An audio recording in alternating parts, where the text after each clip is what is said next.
Hello and welcome to the Billowing Hilltop podcast, the very first Billowing Hilltop podcast. My name is Mike and I'm here with my friend Paul. Hello, Paul.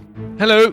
We decided that we would record our regular Wednesday night Dungeons & Dragons sessions and turn it into what the world really needed, which was another actual play podcast. We're going to be playing an adventure path called the Age of Worms. Now, if you don't know what an adventure path is, it's a series of Dungeons & Dragons adventures split out into chapters, in this case 12 chapters, which takes a set of characters basically from zeros to heroes. And we're going to be starting with the first chapter of the Age of Worms, which is called the Whispering Cairn and was written by Eric Mona, who is now a big noise in the role-playing game industry. Paizo originally published The Age of Worms in the pages of Dungeon magazine way back in 2005. We've been playing Dungeons & Dragons for a very long time now.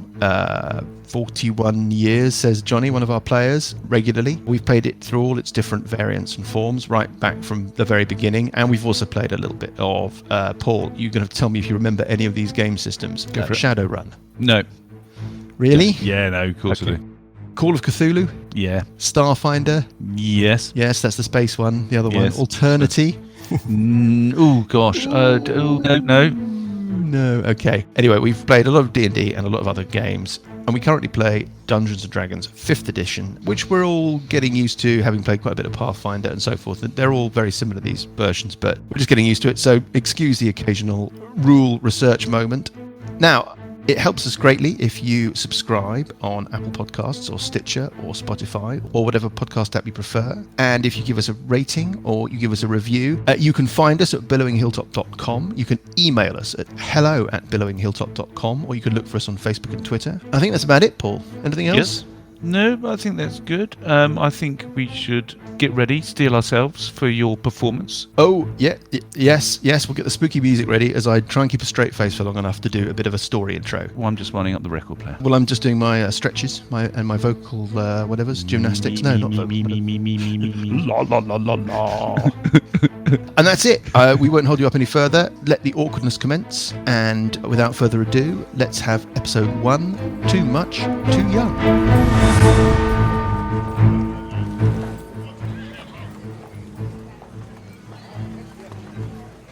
Let me welcome you to Diamond Lake. Because nobody else will. Diamond Lake is an unfriendly place. Peopled with the desperate, the venal, and the crazed. This town is the last stop before destitution. Working in the mines for weeks at a time, breathing recycled air, spending any precious time above ground in the gambling dens and ale halls, fighting, drunk, insensible, desperate. If you have ended up in Diamond Lake, or worse still, were born here, all you want to do is get out. All everyone wants to do is get out. Well, almost everyone.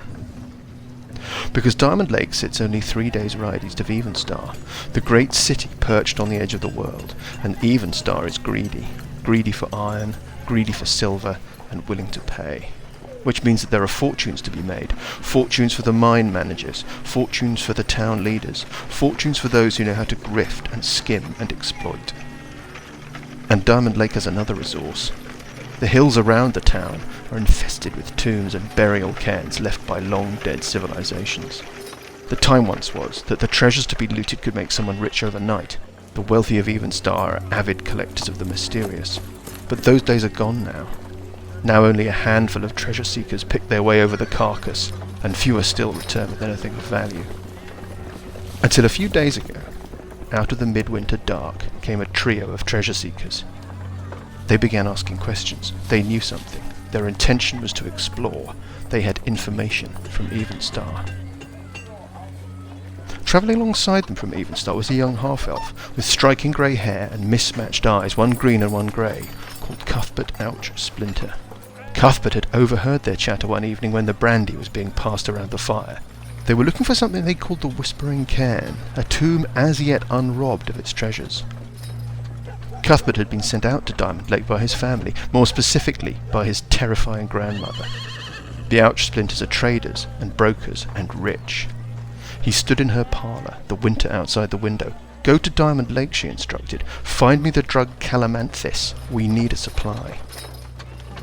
And so Cuthbert finds himself at Lazar's place, a dragon chess hall where players play the game for high stakes. Calamanthus is harvested around the Twilight Monastery, just north of the town, and the monks use Lazars as their trading point. There are a few there now, and one young monk seems to be paying Cuthbert more than the usual attention. This monk is Parker. Parker is a half-orc, green, brutish and tusked. He sits nervously next to his master. Parker has a secret.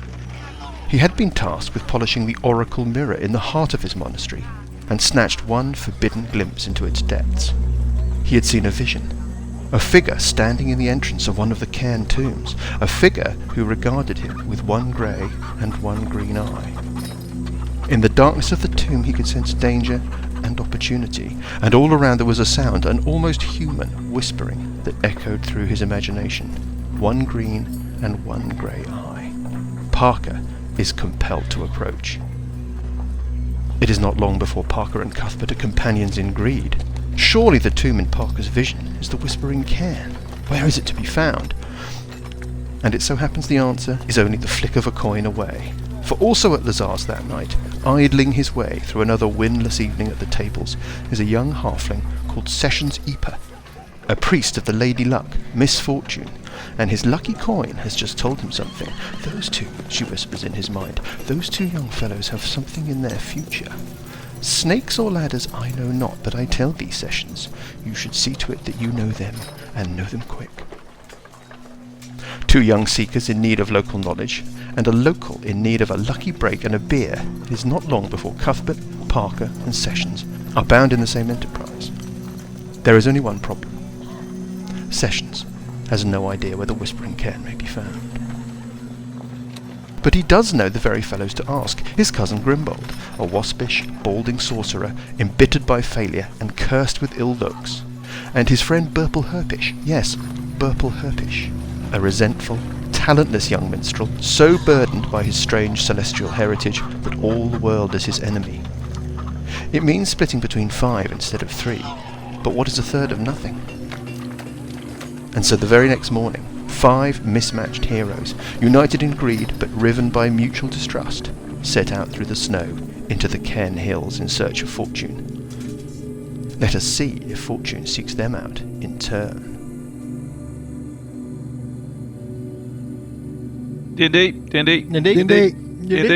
D&D. Hello, let's play some D&D. Hello and welcome, everybody. I am here with a load of people, Lucas and Dan and Graham and Johnny and Paul. Hello, everybody. Hello. Hello, everybody. Now, we're going to start our story at the entrance to this mysterious cairn in the Cairn Hills above Diamond Lake. By the time you hear this, I've probably dropped in a little bit of an intro to the story and set the scene of Diamond Lake, set the scene with some of our characters. We thought about doing a long Session 0 intro where each of our players and characters were introduced in detail, but we prefer to let the characters kind of reveal themselves as we go along. The more you join us on this story, the more you will learn about the characters, their backstories, their secrets, and how they're involved with the world and the story. So what we're going to do is I'm just going to zip around the table, introduce each player, or say hello to each player. They're going to tell us a little bit about their character, and then we'll get straight back to the entrance to the cairn and the story. So going around the table, starting with Lucas. Hello, Lucas. Hello. Lucas, you're running a character called Parker. Tell us about Parker. Parker is a monk, and he's a half-orc. Yes. So he has a strange green hue and Right. very bushy eyebrows. Okay. Nice. Anything else you want to tell us about Parker? No, not really. No, that's good enough for the moment. Okay, let's move on. Next to you, it's Graham. Hello, Graham. Hello, Mike. You sound really depressed. Unreal. Yeah. Okay. We'll come Okay. up with a Graham, don't worry. Yeah. If you If we have to.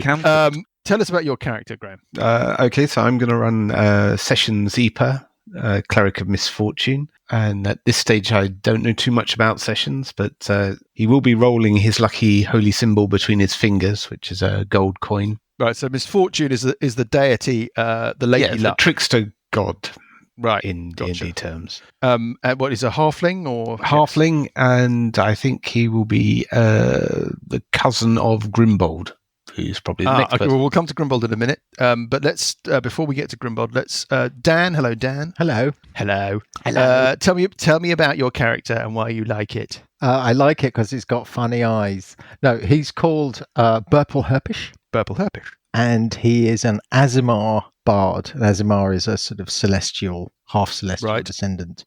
So he's got Okay, kind yep. of weird white eyes. Right. He lives in a bin, and Okay. that's about it, really. Okay, excellent. And then we've got Paul. Hello, Paul. Hello. Paul, tell us about your character very quickly. All right, very quickly. My character is Cuthbert Ouchsplinter from the family house Ouchsplinter, who are based in Evenstar. He's a half-elf. Evenstar. So our adventure is set in Diamond Lake. Evenstar is the big city, about 3 days ride away. Okay. Yep. He's a half-elf fighter. He's got one green and one grey eye and bushy eyebrows. Yes. And then finally, we have Johnny. Hello, Johnny. Hello. Johnny, tell us about your character. So I'm running Grimbold Flange, who is a sorcerer, halfling. He's short, obviously, being a halfling. He's grubby. He's got shifty eyes. Yes. And he's a bit down. He doesn't have much money. He works. He's from Diamond Lake. He works with Durskin on his barge across the lake, helping out. Yep. That's enough. Okay, thank you very much. So, Stop talking. So hang on, I was about to do some more interesting stuff there. Oh, give me the interesting stuff. Go on then. Sorry, I feel bad. I've forgotten now. Oh, yeah. Obviously, really interesting. Really well written down. Broke up the flow of. So we have a half-orc monk. We have a halfling cleric of the trickster goddess Misfortune, the Lady Luck. We have an Azimar bard, Burple Herfish. We have a half-elf fighter, Cuthbert, who is visiting Diamond Lake from the big city of Evenstar. And we have the grubby, small Grimbold Flange, who has interesting things that we haven't been told about him and Johnny can't remember. And that's it. So I think we should get on. Let's get to the cairn, the entrance to the cairn, and start our story. So you're up in the hills. There is brush, scrub, kind of wiry trees. You have a dig about, you have a bit of a search, and you find the entrance heading off into the hillside. So it's winter and it's late in the afternoon, but there is just enough light to illuminate a passage, a long passage extending north into darkness. And there's a faint breeze all around. Maybe your ears are deceiving you, but it seems to conjure these kind of whispers that sound a bit like a sighing breath. It's almost lifelike. Peering in, you can see that the walls of this passage bear kind of horizontal bands of patterns at about waist level. Sometimes it's very detailed, and other places it looks like the pattern or the wall has been kind of hacked at, maybe by weapons, or maybe it's just the passage of time, and there are little flakes of paint in brilliant colours still clinging to the walls in places. So it must have once been a really colourful, kind of a riot of colour, and there's a covering of dust that coats the floor. I'm going to cast a light spell on a pebble as a cantrip, pebble around my neck, and then I'm walking towards the entrance. Not stepping into the corridor because I think there's probably going to be a pit trap there. Yeah, 20-foot radius and then dim light for another 20 feet. And you can see that just inside, the hallway branches into a couple of shallow alcoves to the east and west, and it's here that the walls bear the most significant damage. Anyone else want to venture in? I would like to torch, Mike. Okay. Wait, don't trust my light spell. No. Cuthbert's going to move up. Going to roll a perception check, see if I can do something moving or hear anything. Getting a 14. No, getting a 16, sorry. 16. Straight away, one thing is clear, and that is off in the distance to the north, there is, maybe 100 feet or so away, there is a dim, faint, flickering green light. But it's past the point that you can see in the torchlight. I've got dark vision. It opens up a bit. Okay, once I've got my torch alight, Mike, I'll put it in my shield hand and move up behind Grimbold. I also want to cast a light spell on a pebble. I've got 3 light sources. And then I'll do a Lots of light sources. dissonant whisper spell on Johnny. So it requires a will save. What does that do? Requires a wisdom save, where you take 3d6 psychic damage. And then I'll steal all his magic and run away. He's only a simulacrum anyway. Okay, so you've cast a light spell. Darters, you mean to go on? The real Grimbold's standing about 50 feet behind you. Not looking very happy. I'm going to search, yeah. Okay, Yeah. you have a bit of a search around. Make a perception check.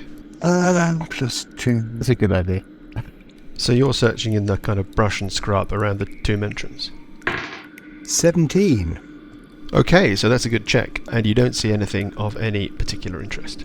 Okay. I want to throw my light pebble into the corridor. I want to kind of throw it further down. 30, 40 So you're just feet. going to skitter it? Yeah. Skitter it down there. Into the darkness, try and illuminate a bit more of the... How far, sort of 40, 50 feet in front of you? Yeah. The sort of stuff on the floor, do you want to make a survival check or a perception check? Perception I can do. Survival, not so much. Is there a survival skill in D&D? I can't remember. Yes, there is. 2 perception. You notice that there are some tracks, Purple, on the floor. Now they lead kind of to and fro. You think they look like animal tracks of some sort. Probably not a small animal either. Like something medium-y. Make an intelligence check.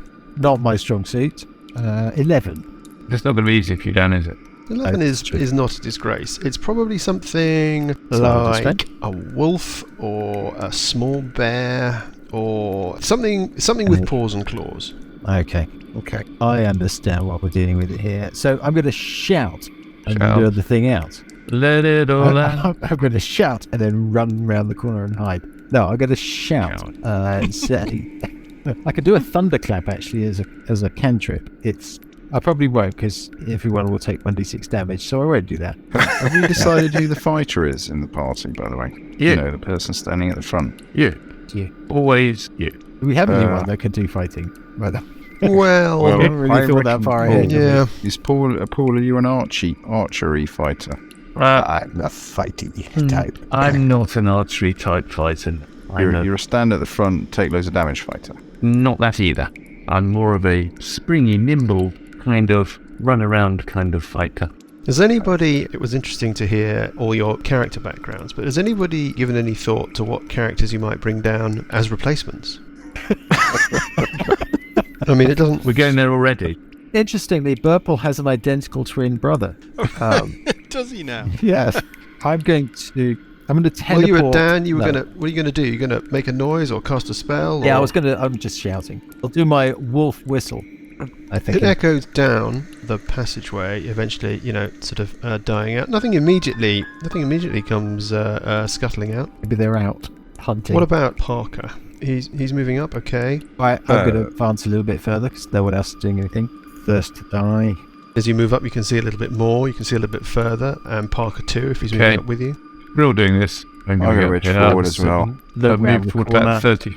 But now, we're coming up to some kind of crossroads here, Mike. Well, you're coming up to a couple of alcoves. Which is alchemy. One leads off to the east, and one leads off to the west. That looks like quite an ornate floor underneath. Yes, it does. Yes, and the carvings look a little bit more ornate.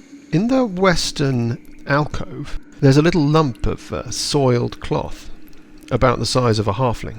And which direction are we travelling in? You're travelling north. So these alcoves are what? They're about 60, 70 feet deep by about 60 feet high. They're more than alcoves, aren't they? The corridors are about 20 feet wide, and these are a little bit wider, and the ceilings are about 20 feet high. All right, well, I'm going to go and stealthily, using a stealth skill, which is something I can roll. 17. So you're a rogue, are you? No, I'm a fighter. Yeah. Okay. I'm going to... I'm just trying to investigate further towards the kind of about, I would say about 30 foot away, 20, 30 foot away from the end. Okay. And what are you doing other than that? While looking predominantly, moving stealthily and looking. Let's move and let's Give me a do perception that. check. I'll give you a perception check, certainly. That is a perception of 21. Well, that's pretty good. And what you detect is, amongst the patterned bands in the stonework, there are little tubes that have been embedded in that patternwork. And the strange whispering sounds that fill this hall seem to come from those tubes. Okay. So it looks like it's a deliberately crafted structure. Yeah. What about these rags? Well, what are you gonna touch them? Can you... They look quite grubby. I'm not anywhere near them. They're about another 10 feet away from you, nestled up against the end of the alcove. All right. I'm gonna have... I normally carry two weapons. I'm gonna put the offhand weapon away, the short sword away. I'm gonna have just the rapier out. I'm just gonna move a bit further forward, and with the kind of tip of the rapier, I'm gonna see if I could just gently lift up the rag to see if there's anything underneath. Yeah, well, they are brittle. Okay, they're quite old. Yeah, quite old. Grimbold, Sessions, and Burple. You're all local kids. Could you all make a knowledge intelligence check? 17. Okay, the others don't need to worry. You remember something, 6. Burple.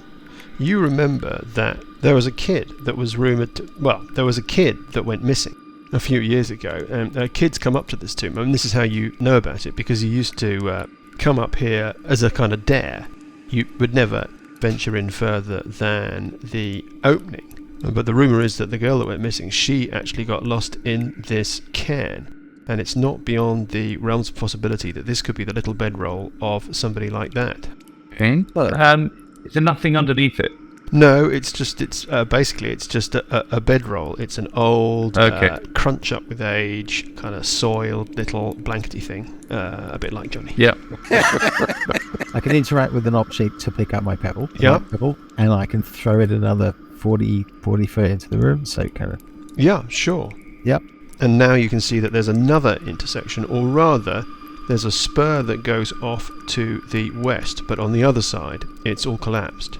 Okay, since Burple seems to be leading our scouting... His friends call him Burple Herpish. I think you might have missed Burple that Herpish. bit. Burple Herpish. It's not just Burple.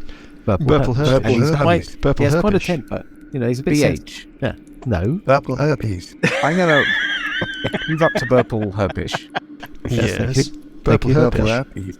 Yeah, I'm going to just Purple herpes is very nasty. touch him on the shoulder and whisper the blessing of misfortune on him. What's misfortune? What's that do? That doesn't sound very good. No, well, Oh, it's misfortune. You should now have advantage on stealth checks, dexterity stealth checks. The moment that everyone else moves up, I see that Grimbold is now running up the middle. Parker, you're still hanging back. Cuthbert is still in the alcove with the bedroll. You have the blessing of the trickster. Okay, let me describe what you can see. The western alcove is pretty much like the first alcove you uncovered. It's pretty plain. The eastern alcove, or to the east, it's just rubble. Okay, I'm going to go up to the poo, and I'm going to do a kind of Bear Grylls kind of grab a bit of it, sort of rub it between my fingers, and Well, you can smell it, and you then can make an intelligence survival check. Yeah, that's going to work. Okay, well, I may as well have it go. 16. I'm running really well this morning. Well, you think it's the whatever it is that's been laying these tracks, and the closest thing you can think of that you know is dog shit. So Wolf is looking increasingly likely. And you're now a bit pooey. I'll just wipe it on Parker. Oh, okay, fine. On his robes. Yeah, nice. Parker, there's not much to be seen in the eastern alcove. It's pretty So plain. even if I search it a bit. You want to make a perception check? Yes. 7. 7. Yeah. There's not much else to be gleaned. Is this place like built? Is it brickwork, or is it stonework, or is it just tunnels, or? No, it's brickwork, and it's got broken away and intricate patterning. So it's like an underground kind of temple or something like that. Yeah, you think it's a Fortunate. tomb. These little cairn tombs are dotted all around the cairn hills, and they've all been robbed out. I mean, you think the legend is. I mean, none of you are particularly hot on ancient history, but you think the legend is that warriors or dignitaries or of some ancient civilization are buried here in this cluster of tombs. And many years ago, anything that was of any value was stripped out and brought back to Evenstar. As I've said before, Evenstar calls the shots up here. And you may have the opportunity to explore somewhere that has actually got something left in it. What's the significance of the wall with all the holes in it? Well, you think it's a piece of what you might call acoustic engineering, for want of a better word. Why would they want acoustic engineer in a tomb? Good question. Maybe it's just to spook people.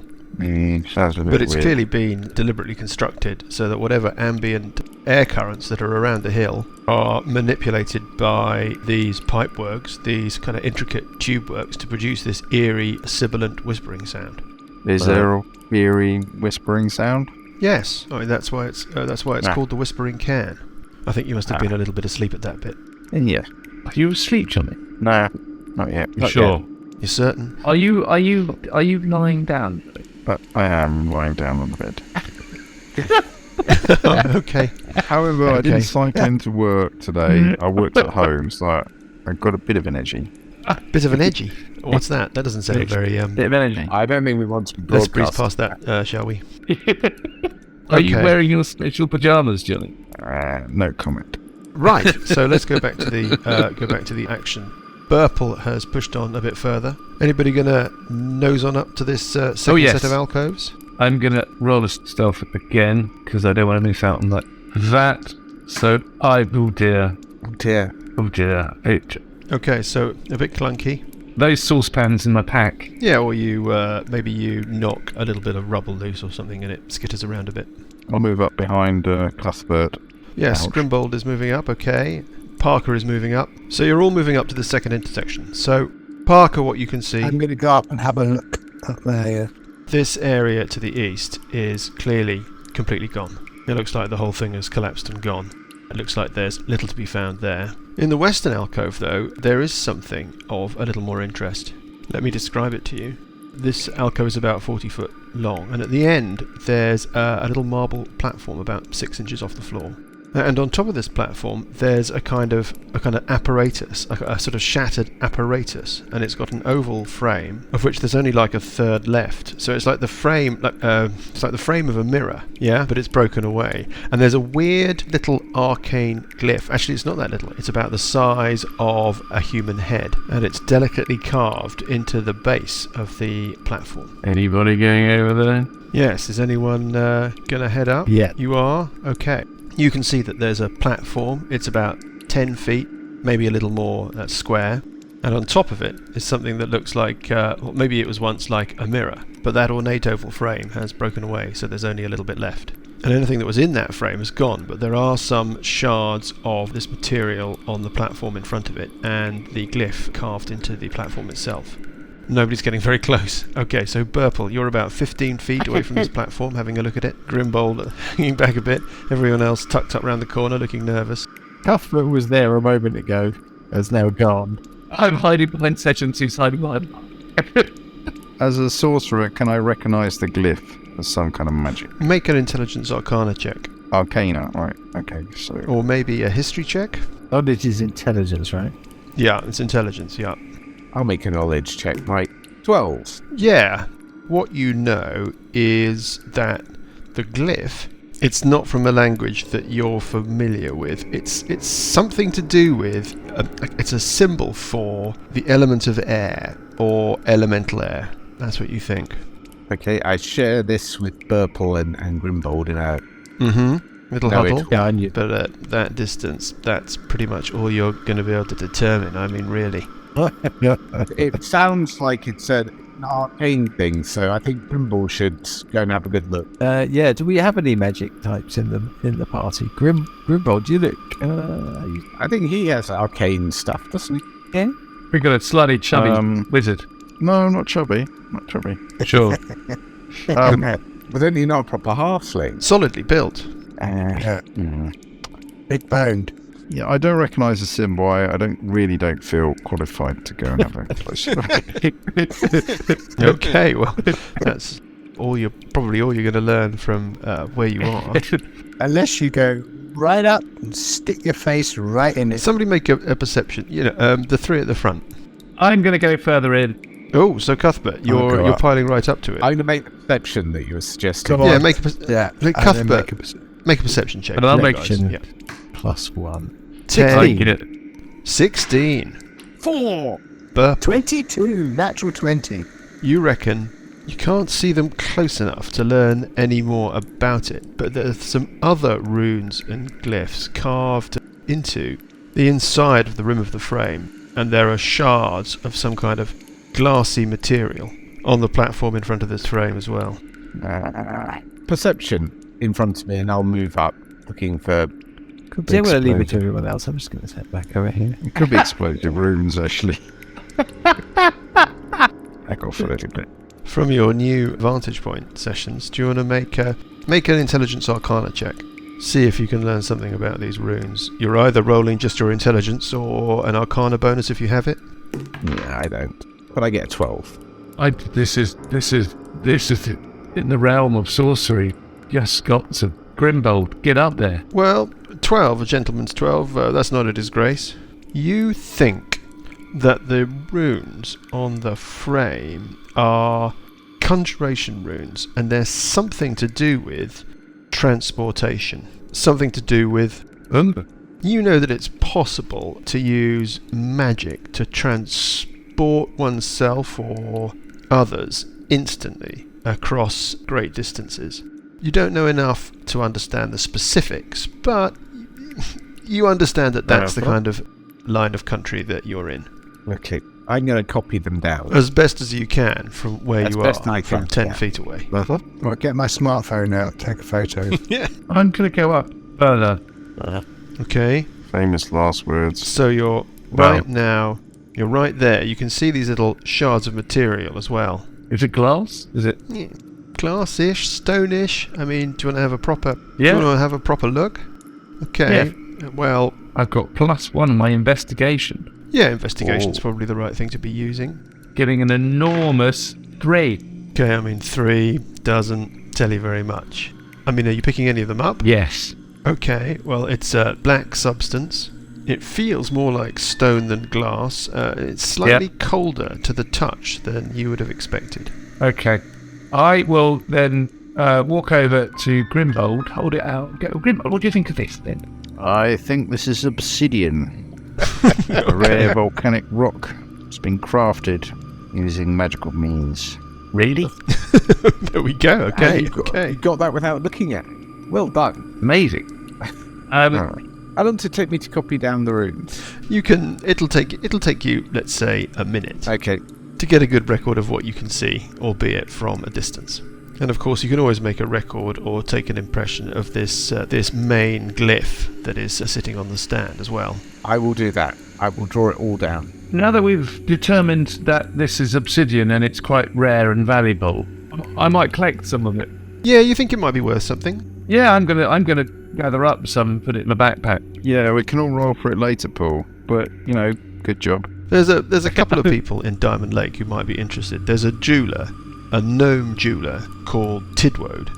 He might be worth checking in on. And then there's the brother of the governor. He's a wizard who studied in Evenstar at the Sorcerer's Spire. He's called Hesty Testapod. He's like the local kind of magic bigwig. And he might be interested in something like this. Yeah. Hesty testy pod. Anybody dare do anything? What about your light spell, Bonds? Dan is called Bonds. I should make that clear because this is going to happen over and over again. When I say Bonds, I mean Dan. Purple herpes. You're going to take your light spell with you. Purple herpes. I was over there, pick it up. Go back. Purple herpes. That's fine. You're going to chuck it. I don't You're really going to need chuck it. it up. I've got dark vision, but... Dark vision is 60 foot of kind of dim vision, so you can kind of get the impression of things, but can't make out much detail. Yeah, it's enough to spot a monster running at you. I'll chuck it down there. Remember, you're still stealthy. It's not going very well because everyone's kind of around me all the time. So I'm a very nimble, quiet halfling. So I'm going to have a search around the back of the mirror. Okay, make a perception check. 9. Wow, that's great. Looks pretty featureless. I'm going to go back into the main passageway and join Purple and Grimbold as we head north. Can I get perception checks from all of these three who are advancing up the corridor? So, just to be clear, we've now gone past our second set of alcoves, although one of them has collapsed. Now it looks like it's going to open up again into a much larger chamber. Oh, just Hopeless. rubbish. Anybody get anything Rubbish half dice. decent? Got a No. 7. 3, 9, 7. Okay, so no. Hang on. I mean, you can see ahead of you. Cover. I'll follow up as well once I realise they've all fucked off. 10. Roll something into 2 digits. 10. Yeah. I tell you what, with the 10 perception, this twinkling green light is diffusing through something, and perhaps what it's diffusing through might be a kind of dense mass of spider webs running across east to west across the northern end of this passageway you're exploring. But before the spider webs, it opens out to the west and the east, to the left and the right, but it looks a little bit more roomy than what you've seen before. Yeah.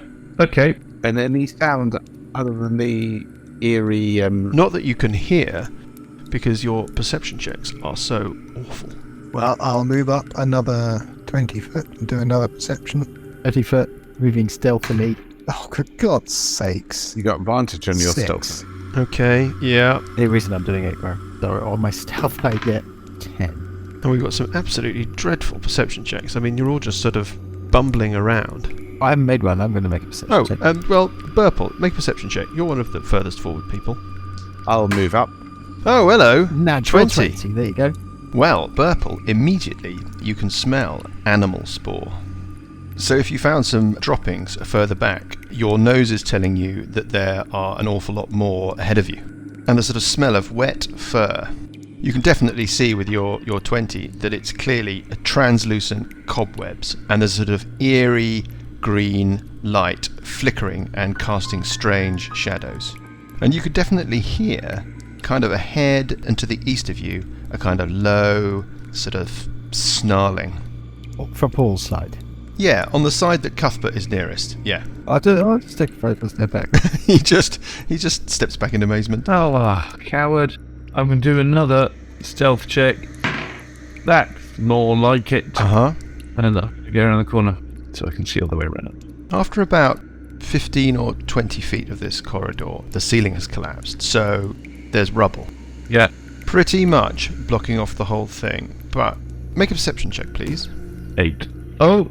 Well, an 8 is enough. You can see the source of the snarling. There's a gap in the rubble, and reflected in this eerie green light, you can see the shape of a pair of canine eyes peering at you, and it's snarling.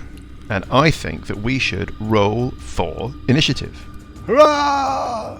Initiative. So. Initiative. Oh, God. 9. I get a 9. Parker is 7. Cuthbert is 9. What about Burple? Purple Herpish got 14. And what about Sessions Eeper? What did he get? He got 5. A 5, a disastrous 5, and finally we need Grimbold. What did Grimbold get for initiative? Grimbold has stepped away. Well, let's wait for a bit for Grimbold. Yeah. Johnny suffers from a crisis of confidence. Often has to go kind of pep himself up. He's in the bathroom at the moment going, come on, Johnny. Come on, Johnny. No, he's gone to seek the advice from William. He's going, William, do I need to roll a bubble below a number? Dindy. Unbelievable. Johnny, you're the one who walked You've been away for... Cheek of it. What'd you get? An 8, yep. Yeah. Okay. So this creature darts out. What was that? That's spider. Runs up. Giant Runs up spider. to Cuthbert. Well, What it will try and do is try and bite you. It's right at you. Yeah. And armor class 13, is that enough? Nope, that's a miss. And then from behind it, a couple more come kind of snarling out of the rubble. And it's Burple's turn. Burple, what do you want to do? I'm going to use my bonus action to utter some stimulating words to Paul, saying, it's fine, Paul, we got your back. Sorry, Cuthbert. Thank you.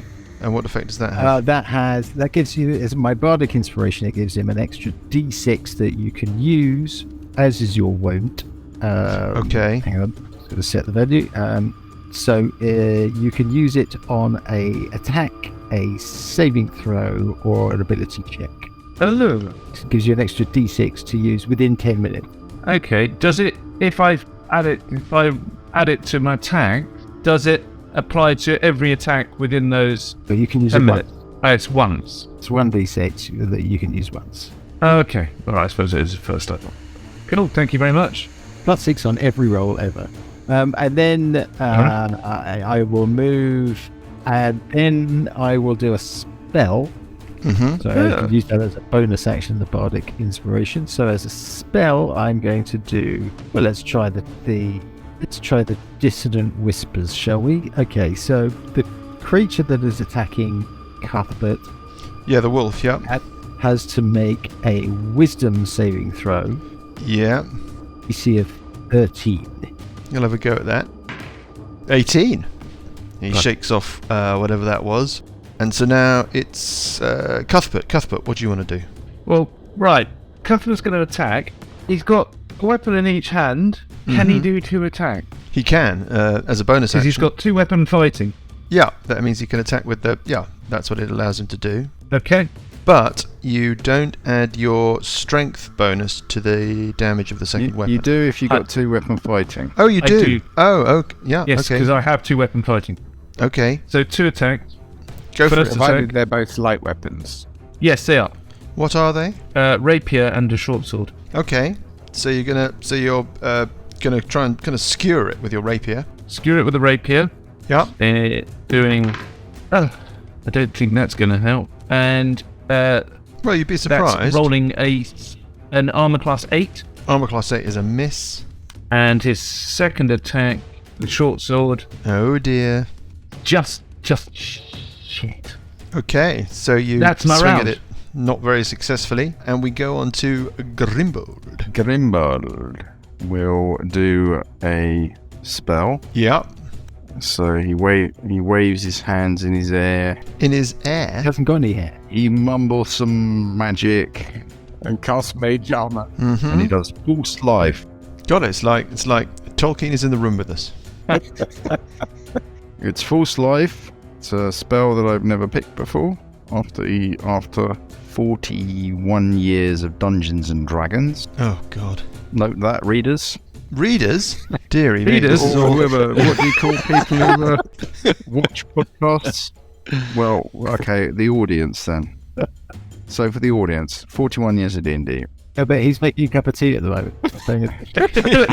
I taught them everything I know. Right, false life gives me another 6 hit points. 1 hour. Okay, always best to be prepared. Let's move on to Parker. Right. I think I will do a move. That's it. That's all you can do? Well, I can only do move. Okay, I can't, so it's time for Sessions EPA. Sessions Epa. Okay, Sessions will draw one of his coins from his bag. He'll toss it in the air. I'm going to cast the Blessing of Misfortune on Cuthbert, Parker, and Burple. Okay. Okay then. You're not doing what? A bless spell. Bless spell on you 3. What does that do? So you add a d4 to attack rolls and saving throws. What else does it do, Sessions? Attack rolls and saving throws before the spell ends. A minute On concentration. A D4. on who? On Parker, Burple, and Cuthbert. Excellent. And just to be clear on this Blessing of Misfortune, you roll the d4 every time you use it. Is that right? Oh, okay. So it's the wolf's turn, and this wolf will have another go at Cuthbert. Okay. It snarls at Hey. you, hopeless, and Ah. this wolf, looking wary but snarly, will work its way round, and it will have a snap at Parker, hitting armor class 15, which is a bit God. more like it. In fact, that's armor class 16. That's a Okay, hit. so you Let's do the take hit. 7 points of piercing damage. What? Hmm. The first level monsters. Well, you know, Medic. 7 points of piercing damage. And can you make a strength saving throw, DC 11? That's a roll a d20, add your strength modifier, looking to get 11 or more. There. You make it, Yeah, you did it. and this 13. one also comes up to you. This Ah. could get nasty. Because it's ridiculous. Oh, and it's another 7 points of piercing damage. You're doomed. That might be you No, down. but I invoke my relentless endurance. Tell us about that, please. When you are reduced to 0 hit points, but not killed outright, you can drop to 1 hit point instead. That's You half orc. can't use this feature until you finish a long rest. That's very cool. So that's because you're a half-orc. Yes. And then finally, working its way out at the back. Is another one. Yeah, and sort of hanging back. First level. And it is Burple. Mike's teaching us to get a cleric. Yes. You have a cleric. You have a cleric. We do have a Oh. cleric. Luckily, we've got Burple's twin brother who's waiting outside, Hanging around. just on his phone. Purple's Yes. going to move to there. Bold. He's going to do, So you're running he's up. going to say, it's okay, whatever your name is, Hood. Parker. Yeah. Don't fret me your lady. knickers. Everything will be okay, and you can have a bardic inspiration as well, which gives you it gives you a d6 to use on an attack, a save, or an ability check in the next 10 minutes. Attack? And Attack or damage, or just on the attack? no, it's just the attack. And we'll also do a cure wounds. Yay. Useful. Creature test regains a number of hit points using 1d8 plus your spellcasting ability modifier, so 1d8 plus 3. Wow, for me, Roll it, or do you want me to roll it? 5. Thank you very much. But a 2? You just wasted my spell. You're not getting another one of those. Sorry. Is that a D8 you just rolled? Oh my Yeah. god. But I mean, do you see what I had to put up with? Amateurs. Right, next time you're rolling it. I haven't got any more. That's my last spell. Cuthbert is going to roll This isn't his... going to be a very long podcast series, is it? 3 PK in the first episode. Right, I'm getting +3 to my No, you're not. attack This is a D. Oh, Oh, no. yeah, from the thingy. Yep. from Dan's thingy. Yep. And then I've got the bless. Yeah, D4. That's on each roll. So I'm going to add this also. Mm-hmm. So 3. I'm adding 6 to my first attack roll, Yep. Yep. Let's do it. which is going to be... Come on. So I'm plus 19. Yeah, so I'm plus 19. Yeah. On the rapier, Mm-hmm. which is 1d8 plus 3. 1d6, surely. No, it's 1d8 plus 3 for the rapier, which is 9 points 9 points of damage. damage. Uh-huh. Is it still alive? It is. Alright, in which case I will roll the short sword. Oh, 20. Now, Well, we were going to do some criticals, but let's just keep things simple. So what you do is you roll the damage twice. roll the damage twice, and then add the modifier. I'll save you the time. It's skewered. Here. And we go on to Grimbold. I'm going to fire a chromatic orb. Okay. You roll to hit? Yeah, I've got to roll to hit. Again, this is one of the spells that I've never used before, to my knowledge, in the 41 years of playing. Well, it's offensive, that's why, Johnny. It's an offensive Well, weapon. it's not made armor. Yeah, right. It's not So- made or run away. Expedition's retreat. Yeah. Yeah. Right. And? I'm And? going to roll a... It's a D20, Johnny. A D20 plus Yeah. 5. Okay, this is the roll. Here it comes. 20. Oh, it's a critical! Nice. So Oh you my roll the word. damage twice and add your modifier. Right, so it's basically... Let's have a go. Come on. He's going to be unbearable if he kills It's going to be fire, by the way. Okay. Oh. He's going to be better, but I got the first kill. 26 points of damage. What? Holy shit. The fuck? What? How did he do that? What? Does What dice did you 3d8 roll? twice. 3d8. Well, it's completely vaporized. And it's fire damage. Yeah, it's burnt to a crisp. Burnt to a Wolf crisp. sausage. Excellent work. I mean, wow. Well, Funny thanks. is that the sound I don't know of, who's of a clapping golfing there, but clap? Much appreciated. Johnny, that was you Is that clapping. you, Johnny? Or is that It William? was Johnny clapping. Okay. We can edit that out later. Yeah. Parker, it's your Right. chance to shine. Well, okay. So, is that right? With the bless, I add 1d4 You do. to the attack. Right. So the first attack, 16 plus 2 plus Okay. 2 plus 2. So short sword damage D6. is 1d6 plus 2 piercing, 4 piercing damage. Yeah, okay. 4 points of damage. Well, you stick it with your short sword and it doesn't look And very then the happy. second one is Oh. the bless, because I had 2 attacks. Is this two-weapon that- fighting? Yeah. So I always get the unarmed strike, which is, so that's a 6 plus 2, and there I Add your roll D6. the extra 1d6. Yeah, roll you're on 8 so 1d6. far. Right. Another 2, and I'm afraid Okay. that's not enough. Are you moving at all? If you move away from it, it might strike at you as you do so. I'm going to stay there. You sure? Okay. Yeah. So now it's Sessions. Sessions Epa. Sessions Epa, I will move up a little bit to get a bit closer in case I'm needed later. I'll clang 2 of my coins together to create an eerie tolling sound. Can it make a wisdom saving throw? Which one? The one that's right on Parker? On Parker, yeah. It's got to make a wisdom saving throw. My spell DC is 12. Okay, so it gets a magnificent 5. So not enough. Not enough. So what happens to it? 1d12 damage. Oh, Wow. that's pretty useful. Yes, 7. 7. It keels over. Whatever horrible, unearthly sound you created was enough to send it into the next world. Nice work. And we've got 1 wolf left. Parker is the obvious target. It kind of snarls up to him. And it has a bite at him. 16's going to be enough, isn't it? Oh dear, that's another 7 points of piercing damage. Down again. Relentless endurance, you can only use once. So you're on 0 hit points, Yes. and you're going to be making death saving throws when it comes around to your turn. But it's not your turn yet. It's time for Burple.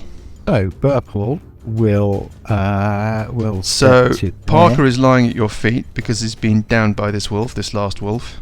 I can't do anything about that this time, but I can run up and I say run up, take a Kill 5-foot it. step forward and Kill hit them. it. Kill them. So I shall try and hit it with Finish my him. long sword. Actually hits right- him at all. But Yes. Hitting. Armor class 21. Oh, that's great. That's a hit. Yep.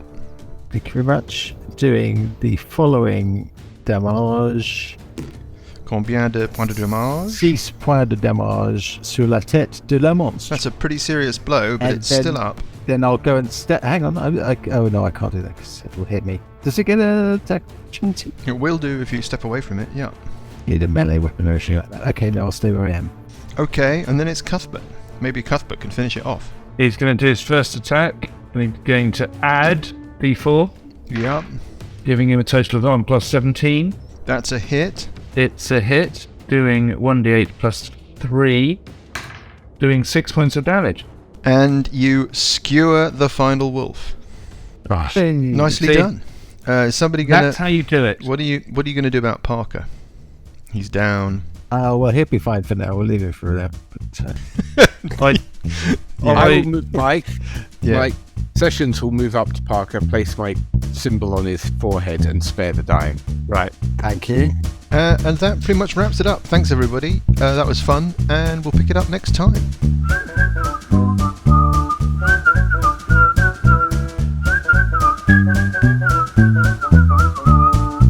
The Billowing Hilltop podcast is a Billowing Hilltop production. Dungeons & Dragons is a trademark of Wizards of the Coast. The Whispering Cairn and The Age of Worms are copyright Paizo. The Whispering Cairn was written by Eric Mona. Music is from Kevin MacLeod and Incompetech.com and is used with thanks under the Creative Commons license. Additional music and sound effects come from the wonderful Sirenscape. All other original material is copyright Billowing Hilltop.